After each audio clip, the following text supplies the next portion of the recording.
do not understand, we will stigmatize. What you can see is the remaining of the tanker that exploded. The suspect equally confessed.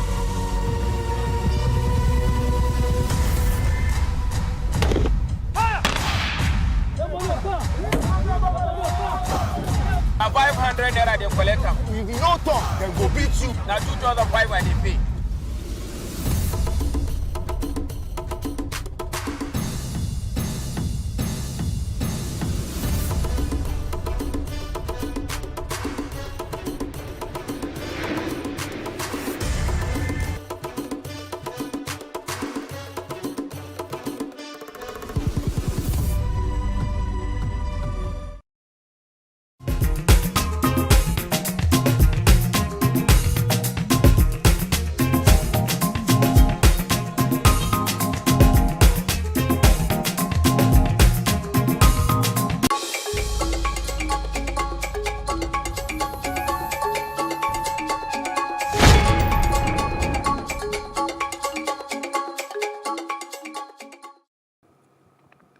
Welcome back. It's still the Breakfast on Plus TV Africa, and to our first major conversation this morning, the federal government of Nigeria has concluded plans to terminate, reports say, the presidential amnesty program in May 2023. Now, it was gathered that the Office of the National Security Advisor had directed the interim administrator of the amnesty program, Major General Barry Ndionu, retired, to commence the process of winding down the program. Now, Ndiomu, who was appointed about 2 weeks ago, replaced the former presidential amnesty program head, Miland Dikio, although no reason was given for his unceremonious removal, which was announced in a statement by a presidential media aide, Femi Adesina. Now, reports also say there was outrage yesterday over this reported directive to the newly appointed interim administrator of the PAP, that's the Presidential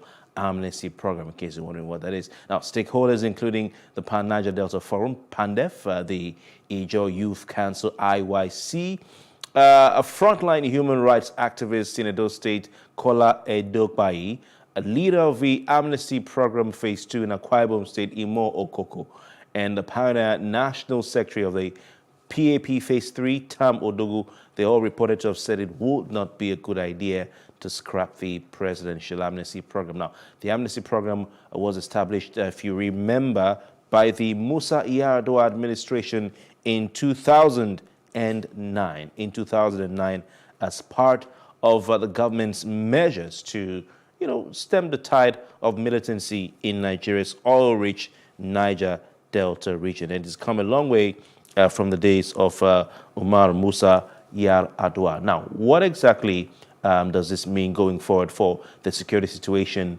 in the Niger Delta? We have joining us security expert Hassan Stan Lambo. Good morning to you, Mr. Stan Lambo. Nice to have you join us this morning. Good morning. I'm Colonel Stan Labo. Thank you very much. How are you guys doing? Colonel Stan Labo, sincere apologies for that. If this is true, this move to scrap the presidential or to round off the presidential amnesty program in 2023, do you think this is the time to do that? You think it's run its course now that the Niger Delta agitation is actually over, that it's time to call it time on this amnesty program? Well, thank you, first of all, for having me once again. I think if there is any issue, it is the timing. I would say that it's rather wrong. This administration is already at the tail end of its exit. So I wonder why, at this point, you would begin to want to, shut down certain operations. I would have rather be of the opinion that, look, since it's this late, allow the incoming administration to take such decisions, okay? And besides, what has, what has the aim itself been achieved? I mean, for what purpose was it set up in the first place? It was to douse the level of militants that was, ongoing in Niger Delta. And of course, for obvious reasons, we know why militancy, attained a height that was no longer comfortable in the Nigerian state. Is it likely to get that region, have the youths there to become restless again and move into what they were into? I would say, well, that is left to our imaginations. Because frankly speaking, if there are no substitute or alternate program that will take over from this, given the initiative which the last administrator came up with, the Niger Delta Stabilization Program, if that is not allowed to move on as an alternate plan, then I'm afraid there will be a vacuum that would need to be filled. Okay? More so in a situation where government is so reluctant setting up vocational training centers that would have rather occupied most of these youths. The tendency is that when you allow youths to just hang around, not occupied, the devil is likely to make use of them. Okay? Well, so the next question would be, what happens with continuity? I mean, it's a policy that was actually meant to curb the insecurity, especially in the Niger Delta region. And right now, insecurity is still very big with us, especially at this point. So, I mean, looking at that now, how do we, get to that particular point when we say that, government is saying, hey, we're scrubbing this at the end of the day? Now, what happens with the fact that there's a plan to relocate it to the northern part of the country? That is the point I'm making, and I'm afraid things like this, you see, when it's unfortunate, I don't want to be critical, but the point is that you don't go scrapping a program as this without an alternate plan on ground. You must come up with an alternative, that will take over from this program. Are you going to establish vocational training centers to get most of these youths well-trained and make them useful to society? We live in a country where if you are building a house today, I tell you, my dear, bricklayers will come from Benin Republic, carpenters will come from Togo, and so on. Why? Because we don't have people with these skills. If you try engaging Nigerian hands, at the end of the day, you are likely to regret it, except you are actually lucky. Government should invest in all these areas. We've got multitude of kids out there roaming the streets. As we speak, UNESCO has just told us that we have about over 20 million kids roaming the streets. I thought there used to be 15. Only last week, I read through a UNESCO report, and I was shocked. 20 million? What are we doing? You have 36 government and plus the federal government, 37 in this country. If each state is to establish a vocational training center, training about 1,000 kids every year, that will make a huge difference. We don't seem to have people thinking in government. That is the problem. You can't scrap a very important program like this without an alternate plan on ground. Nobody is thinking. Just nobody. All right, Colonel Labo, Stan Labo. Is this amnesty program? Actually, the word amnesty, through this particular program, that some have argued has been, permit me to use the word, bastardized, because people have said amnesty is a totally different concept altogether. It's not a program it's not a word that says we're going to pay you money so you don't fight. We're going to pay you money so you don't cause trouble. We're going to pay you money so you don't break pipelines. We're going to pay you money so you don't kidnap expatriates or kidnap your own people. We're going to pay you money so you don't throw dynamites. That is not amnesty, some have argued. Do you think that having done what the government has done, bringing money into the situation to make it sort of like attractive, some would argue, for people to engage in these acts so that they can be considered for the goodies coming from the federal government. Some have argued that crime has been rewarded, and the young people in Nigeria have been told, hey, if you can become violent and make noise and shout and throw something, government will listen to you and give you money. So I want you to talk about that in light of what we're hearing now coming from the PAP. Look, young man, Kofi Bartel, entire, you said what? Kofi. Well, Kofi, fine, good. I think I will appreciate that. Kofi, speaking frankly, the concept ab initio was faulty. The only point where money could have been brought in, and that would have been just the only place, is or would have been at the disarmament period, okay, when you were asking them to send in their arms. Bring in your arms. For every pistol you bring in, we'll give you 1 million. For every general purpose machine gun, we'll give you 2 million. And so on and so forth. So that you make it attractive and see how much or how many, how much of ammunition, arms and ammunition you can gather, okay, from these young lads who are out there in the creeks and creating all the mayhem. That is where the lure of the come is to attract them, and they will bring out everything, and you compensate them because it has to go from incentive.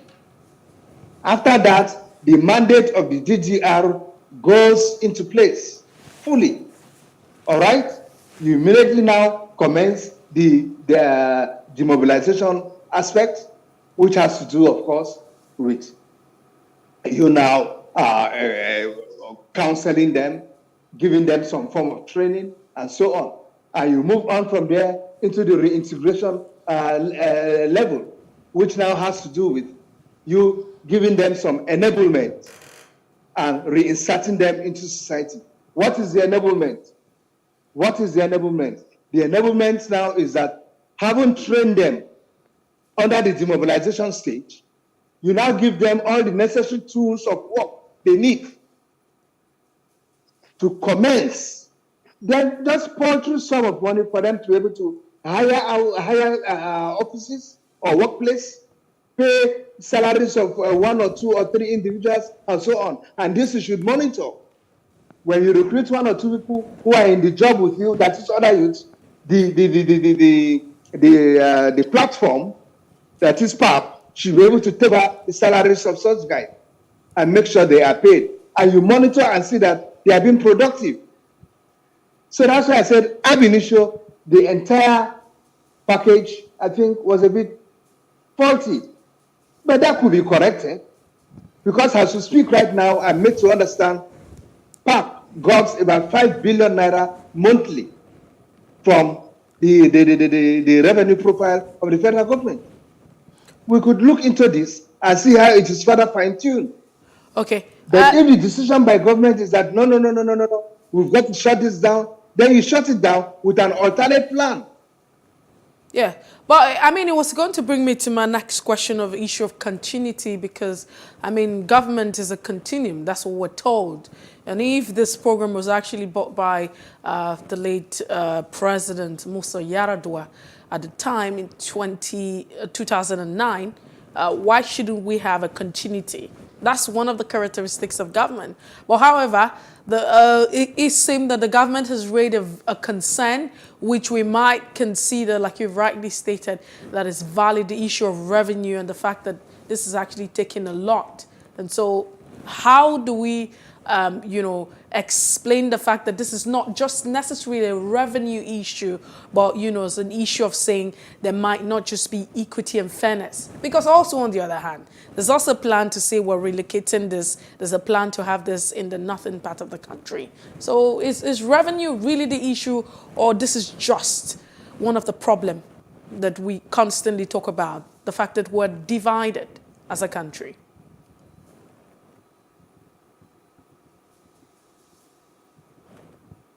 Well, in between, I lost you, Albert, and I'll put the pieces together and see I can respond. Okay, so I'll come back to it again. So now the government is saying that if you look at the revenue expenditure, or what we're actually gulping on a monthly basis, it feels like revenue is the problem.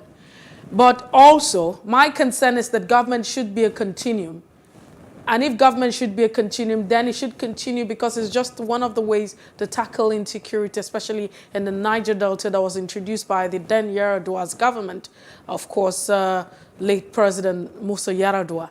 Now we have, is it really the issue of revenue, or is the fact that we as a country, it might just be an issue that we're further divided?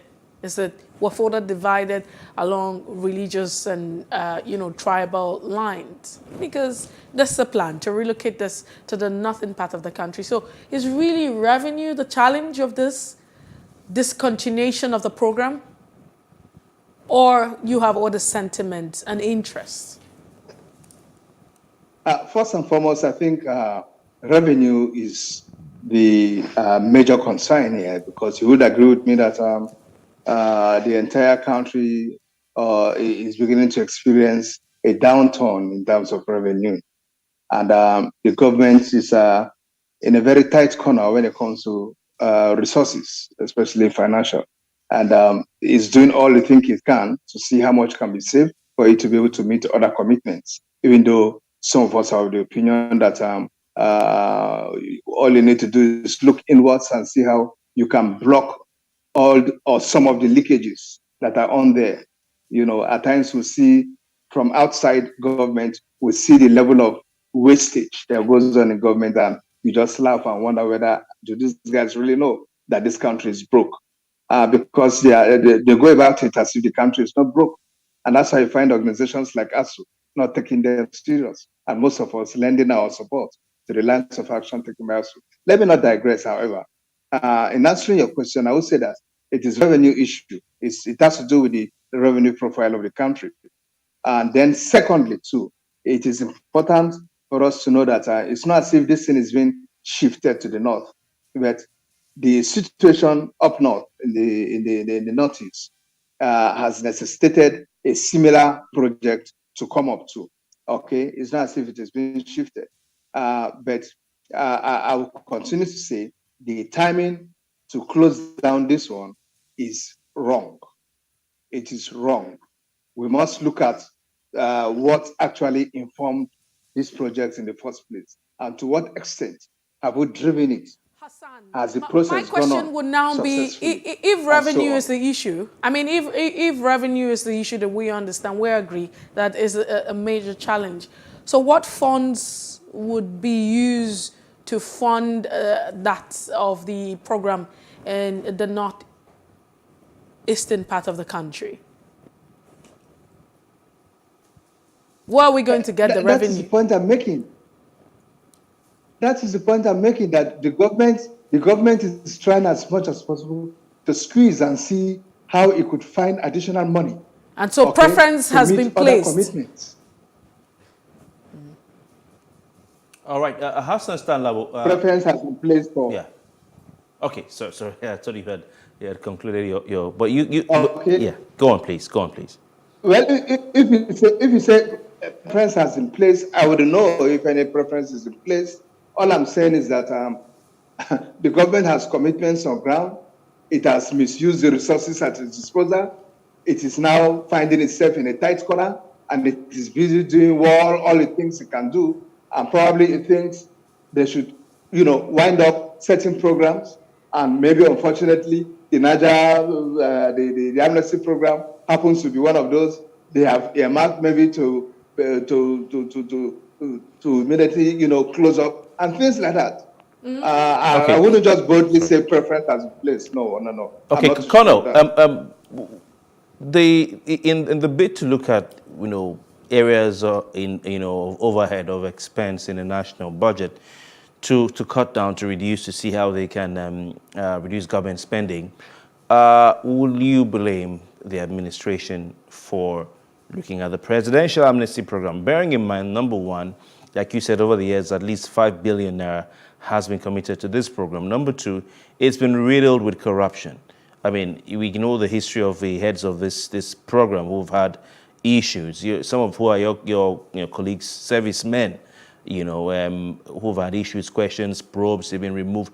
A lot of questions surrounding their handling of the funds. Number three, the Niger Delta has the Niger Delta Development Commission. The Niger Delta has the Ministry of the Niger Delta. The Niger Delta has 13% derivation.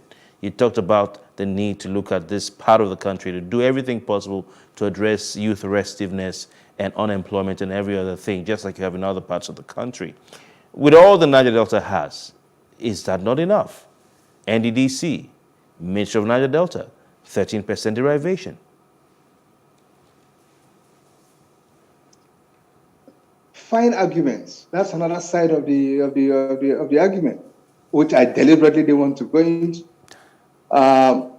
Frankly speaking, I think there are lots of availed platforms in the Niger Delta which attracts funding from the federal purse, which of course somebody would have said, but look, can't one of these platforms handle this? You have reeled out a good number of them. You see, at times, or let me say, the time when a region like the Niger Delta or South, whatever, may cry marginalization from the federal government, I think it's over. Enough is been done. What we are now witnessing is a situation where Niger Delta indigenes themselves that are in charge of most of these platforms have become part of the looting process ongoing. They have become part of wastage. How can the region account for what comes into it by way of financial funding or financial provisions? It's so difficult. On the other hand, have you ever had the federal government, has anybody been prosecuted? No. Yet we claim we have an administration that's fighting corruption. I've not seen anybody from any of all these organizations or platforms in the Niger Delta being prosecuted. People say the amnesty program has been abused, this, that, and that. What have we done to all those who abuse it? We are really fighting corruption. This is the way to fight corruption. Then, it's interesting. You are just asking people to come in and be corrupt. Government has got to be firm. Government has got to pick most of these guys, get with them, and let the court of law take a decision on them. Thirdly, I will continue to recommend this. The earlier we reintroduce the death penalty into our law books, the better for us. The National Assembly is got to think about this seriously. Otherwise, I can assure you, someday, one individual will jump up and sell this country out completely, pocket money, and disappear. And we shall be here, busy attending night vigils. Well, we have to call it a day. Interesting way to land. Colonel Hassan Stan Labo just got me laughing there. Anyway, thank you so much for your time. We would definitely look out to see where this goes. But I think the thesis of what you're saying is that the Niger Delta stabilization program, as put up by the guy who was the previous guy, maybe should be maintained as well of gradually, winding this down to look at other ways and other aspects of investment by the government serve the Niger Delta. Thank you very much for your time. I appreciate it. All right. Thank you. All right. Okay, we have to move on now. Of course, we have more conversations coming up. Mercy? Yeah, definitely. But as a way of equity, justice, and fairness, is that if we say that we probably might be faced with the issue of resources and financing for the project, then would it be necessary for us to have, replication of a replica of that same program in another region at a time where we need to be very sensitive about our collectiveness as a country? We'll take a break now, and when we return, it'll be time for us to look at our second conversation. Please stay with us.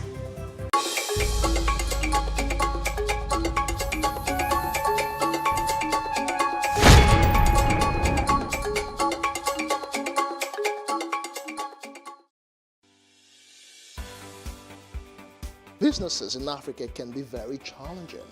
In Nigeria, it is particularly intimidating. and successful builders have learned how to navigate a hostile environment to unlock opportunities. But one major challenge businesses face is how to filter through the noise and identify where their ideal customers exist. Get insight and practical steps from industry players and captains of industries. Hear success stories to help you make informed decisions as you scale your business in Nigeria. Watch Business Insights at this time on Plus TV Africa.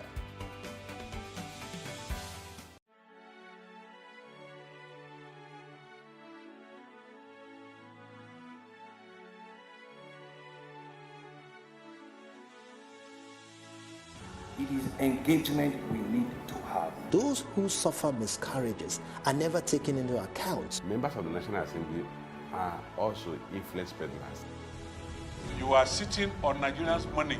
From the barbing, I pay my rent. On the barbing, I send my children to school. A consultative engagement. No any tangible notification before they ban us. It's one thing for people to be at your back and the heat of the moment, and another thing for them to still be with you when push comes to shove. I will do everything to take Lagos out of the national grid.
Our kids, parents should stop playing God. The internet is actually using the people. But when you are looking for money to help other people, then it becomes easy. Don't rush into marriage. I always say this. You rush in, you rush out. Family is the bedrock of every society and the essence of life. On Today with John and Helen, we dig deep into family values in every sense of the word. Join us every Saturday at 9:15 a.m. on Plus TV Africa, DSTV channel 408. With you, we play a part in strengthening the values passed from generation to generation.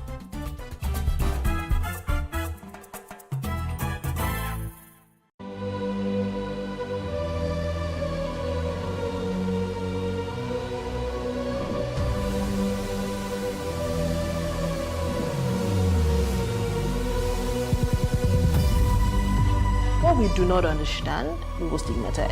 What you can see is the remaining of the tanker that exploded. The suspect equally confessed.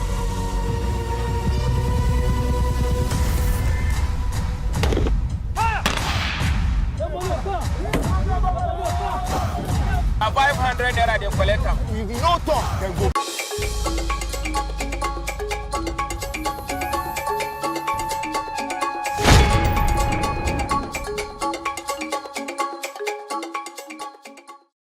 Well, it's The Breakfast in Plus TV Africa. Thanks for joining us. We take a look at our second conversation where we're looking at the alleged wrongful relocation of oil fields. And we have an expert that joins the conversation. But however, a bit of a background to this.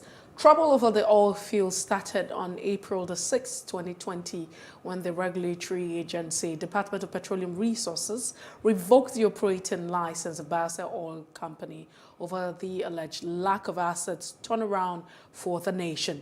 Now, senators directed the Nigerian Upstream Petroleum Regulatory Commission to show proof of the presidential directive for revocation and relocation of the Atala Marginal Oil Field, OML 46, owned by the Bayelsa State Government, which was transferred to the Hull King Exploration and Production Company Limited.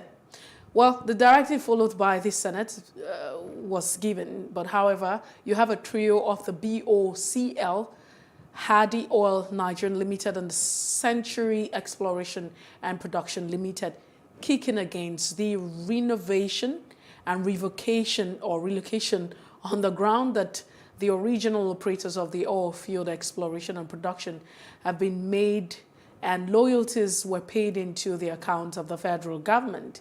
As at the time, the field was purportedly revoked and the joint venture partners had an outstanding 20,700 barrels of crude on ground.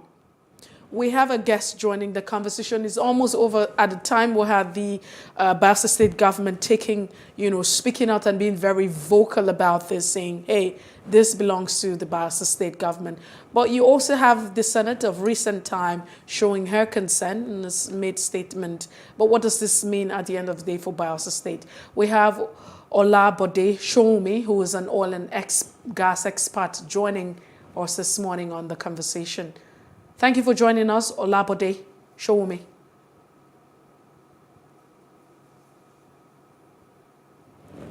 Yeah, good morning, madam. It's a pleasure to be with you. All right, then. Thank you once again.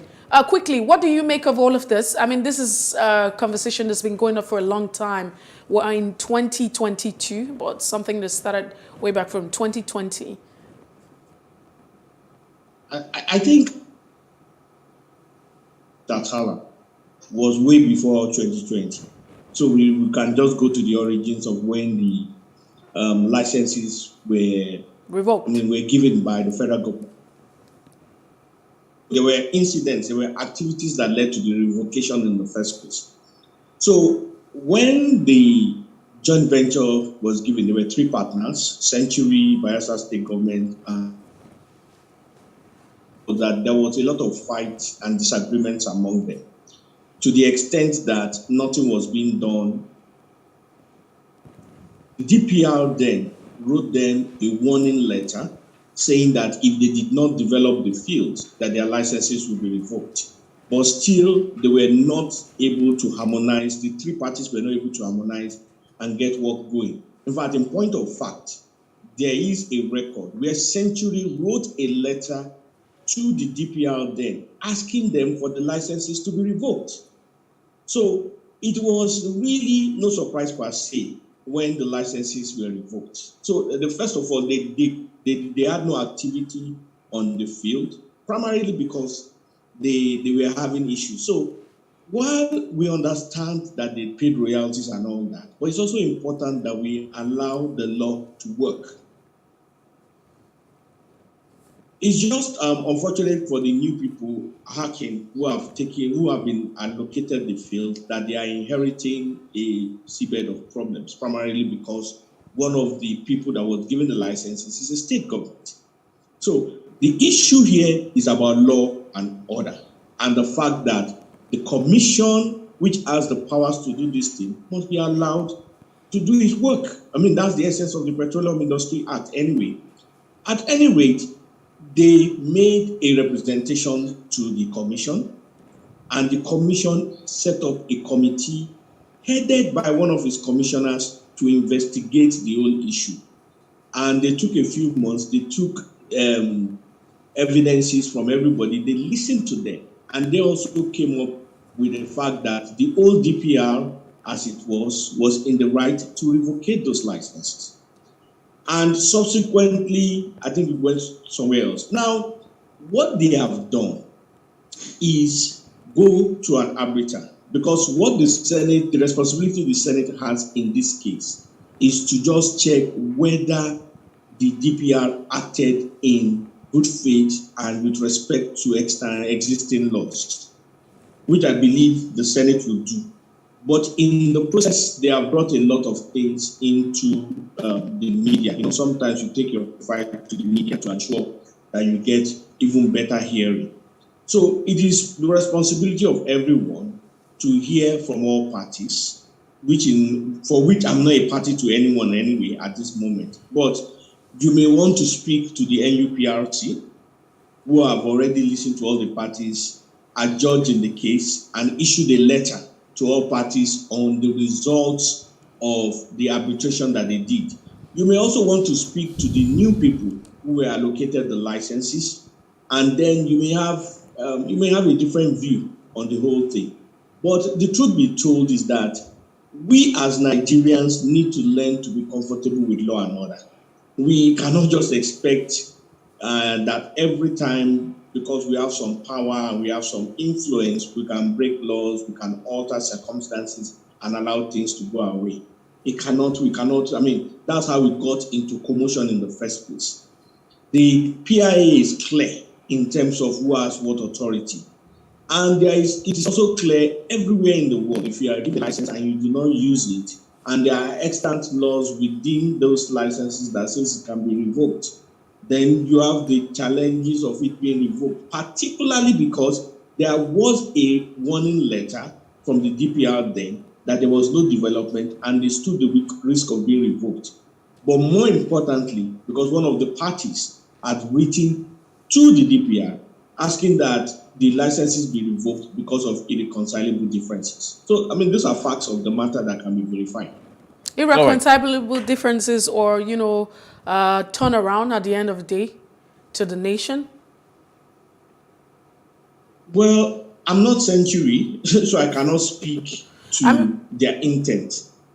Yeah, but I can speak to the fact that they wrote a letter. I mean, and that's public, and that can be verified, and that evidence of that can be gotten. So it's not my own place to say what the issues are. The subjective things are not my place. What we do is just to analyze the facts of the matter. So the facts of the matter is what I've spoken to. The licenses were given to Bayelsa government, Century, and the three parties were not able to effectively develop the field. The second fact of the matter was that there was a warning from the DPR that their licenses could be revoked. But still, they were not able to harmonize and get work going. And at a point in time, one of the parties wrote to DPR asking that the licenses be revoked. And along the line, probably after the expiration of the term, that I don't know for certain, but I guess it will be that way, the licenses were revoked. Those are the facts that I know of the matter. I would like you to talk about the role of President Muhammadu Buhari in all of this, also the role of the Senate Committee on Ethics, Privileges and Public Petitions, because they've asked the new agency that emerged from the ashes of the DPR, the Upstream Regulatory Commission, to produce the written directive from the president on the allocation of the oil field to Hawking ENP. So what do you say to this? The role of the president and the role of the Senate committee in all of this? If you recall, one of the things that was in the public there a few months ago was the issue about PRC. And then there was an announcement from the presidency, and then PRC took a stand. And what we basically say, what the thrust of the message from the people is that a regulator must be allowed to do its work. So NUPRC is the regulator for upstream, just like you have CPN, regulator for the banks, just like you have NDC, regulator for the broadcast industry. If a license were to be for a radio station, is it the presidency that will announce it? You know, so the regulator must be allowed to do his job. If we want the oil and gas industry to go, we need the oil and gas industry to be a proper system. It cannot be a place where it is the powerful that just wait. There is a way things work. All democracies work with systems. They work with proper systems. So the issue is that, is it within the powers of the NUPRC, what they have done? Is it within the powers of NUPRC? And NUPRC has done it above its powers. The case should be taken to court, not the president. That is how democracy works. I mean, so definitely, if they feel justified, they should go to the presidency. They should even go to the Senate. So, and this is important so that we do not set precedent. And Nigeria becomes a place where only the mighty, where only mighty survives. So the law is clear. The role and the powers of the Commission as a regulator is also clear. Okay, Olabode Shobi, you've talked about the law. Sorry to interrupt you, sir. You've talked about the law, but can we spare a thought? Would you think we should spare a thought for these bodies, these companies, BOCL on one side, or BOCL, Hardy Oil Nigeria Limited, and then Century Exploration and Production Limited? Because they're saying that this revocation is unfair to them on the grounds that, you know, as the original operators of the field, they had made exploration and production, you know, royalties. They had paid royalties. They had gone ahead to make exploration. They've also invested in production. So if you invest in exploration, it's not small money. You invest in production, it's not small money. You're paying royalties to communities through the federal government into the account of the federation. It's not a small money. At the time that the license had been revoked, you know, and that they have an outstanding 20,700 barrels of crude oil on the site. So these things have already been ongoing. Okay, I think you spoke about the law, and then on the other side, we have to look at the moral issues. So on the moral issues, it will be unfair, but on the basis of the law is the law. So, and I'll give you this example. In 2010, my mom went to the US, and as you can expect with some of our citizens, she had some pomo, she had a few vegetables and all that. And the customs officer in New York at JFK said he's actually married to a Nigerian, so he was an American, and that he understands everything. And left with him, particularly because of his sentiments, he would have allowed that to go. But he said, but the law is the law.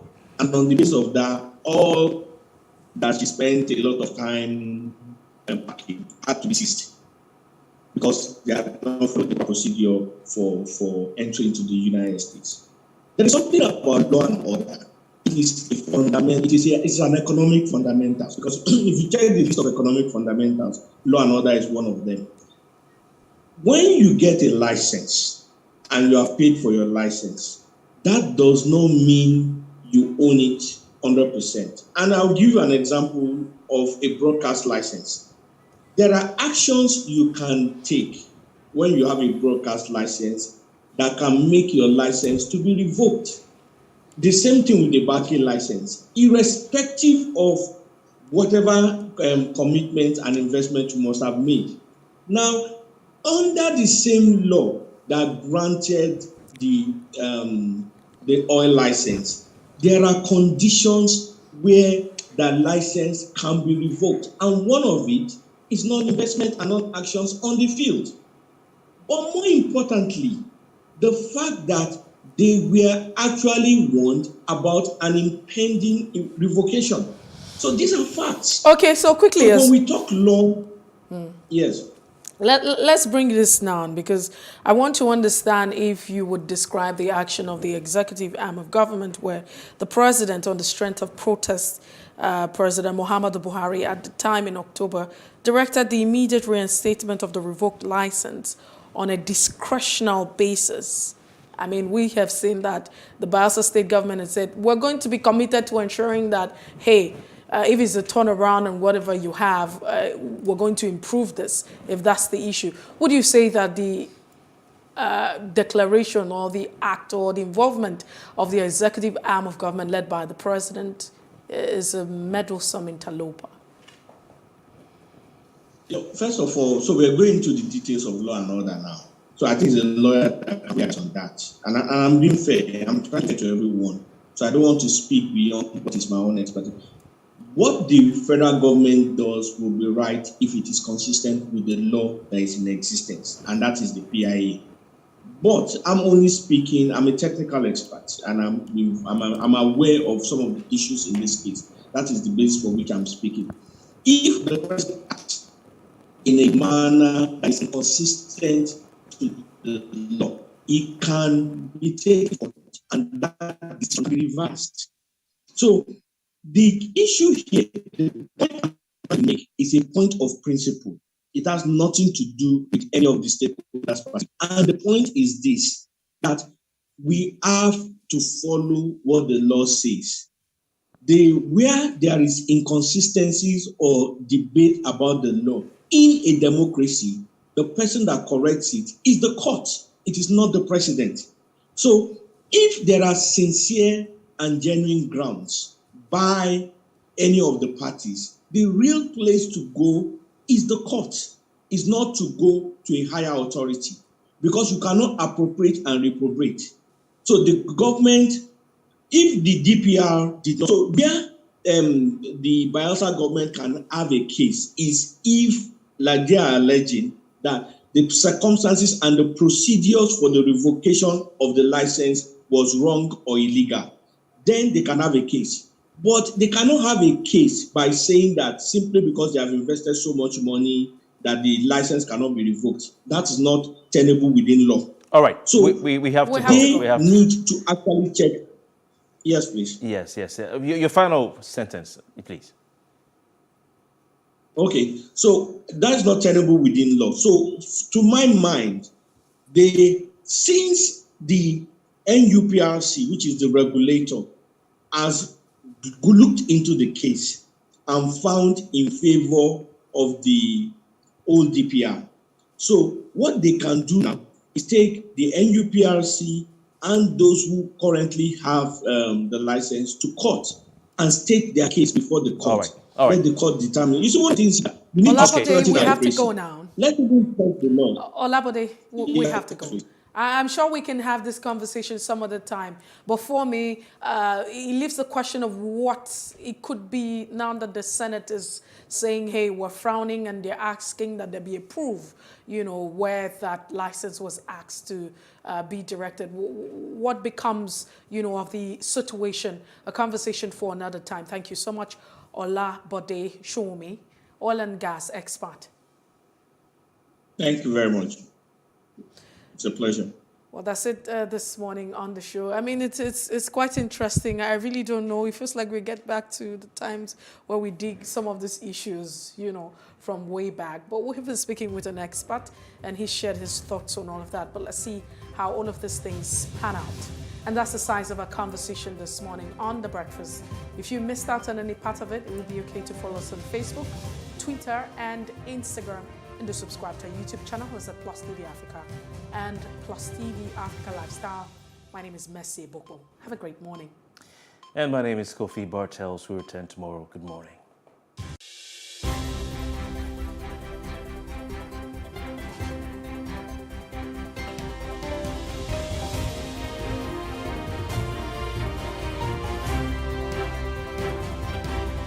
With some risk. Hey guys, be wise. Play